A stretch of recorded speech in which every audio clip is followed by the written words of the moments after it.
Mesdames et messieurs, pour mieux comprendre la situation au Moyen-Orient, on a le plaisir d'accueillir au bout du fil Dr Assam Abdel Fattah, qui est écrivain et analyste politique. Bonsoir. Oui, bonsoir.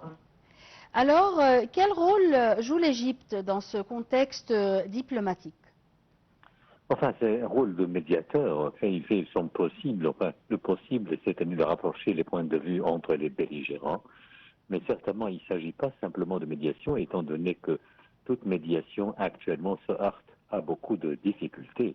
Les difficultés se ramènent en effet à cette contradiction, à ce contraste entre les exigences, bien sûr, des Américains et aussi des Israéliens, les exigences aussi de l'Iran.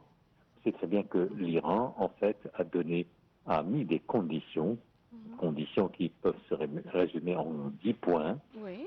Et puis après, bon, on sait très bien que les 2 points qui représentaient en fait une difficulté insurmontable pour les Américains, d'abord c'est le détroit d'Ormuz et le nucléaire. Mais actuellement, je viens de savoir, de parler le discours de Trump, en effet, dans une conférence de presse, que maintenant la seule difficulté qui existe, c'est le nucléaire. Le nucléaire iranien, parce que l'Iran insiste en fait sur la poursuite de l'enrichissement de l'uranium. Et il dit, bon, c'est son droit, alors que les Américains certainement refusent. Mais pourquoi refusent les Américains alors qu'il y a d'autres pays qui disposent en fait du nucléaire, comme le Pakistan, à titre d'exemple? Et c'est tout ça sous la pression israélienne. Parce que Israël, qui possède en fait une arme nucléaire, a très peur qu'il y ait une puissance nucléaire dans la région du Moyen-Orient, telle que par exemple l'Iran. Donc on sait très bien que ici, c'est que Trump, en effet, est subordonné ici à Netanyahou.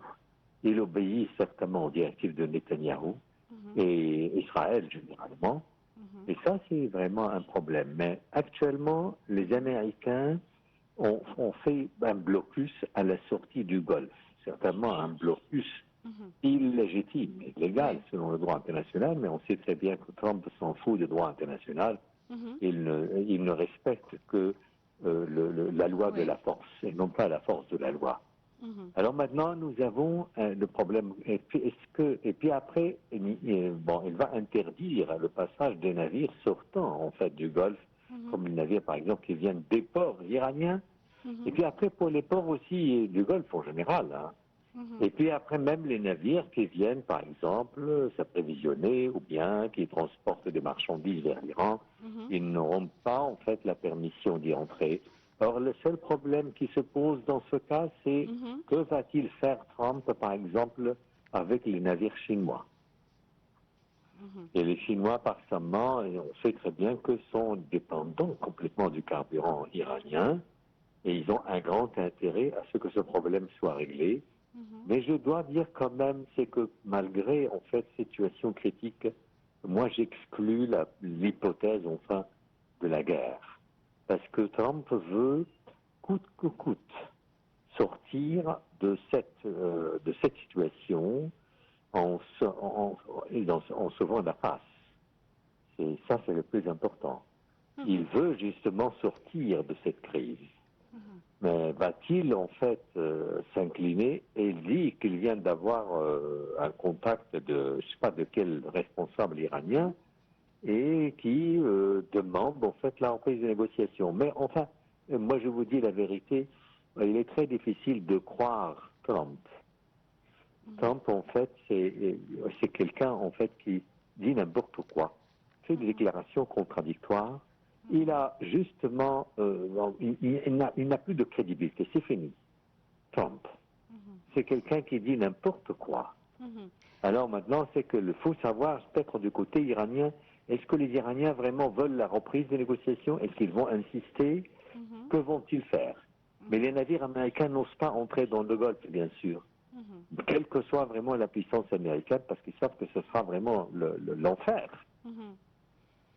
Arakchi a fait une déclaration où il a dit que personne ne s'attendait à avoir des solutions concrètes après le premier round de négociations avec les Américains. Comment vous percevez cette déclaration?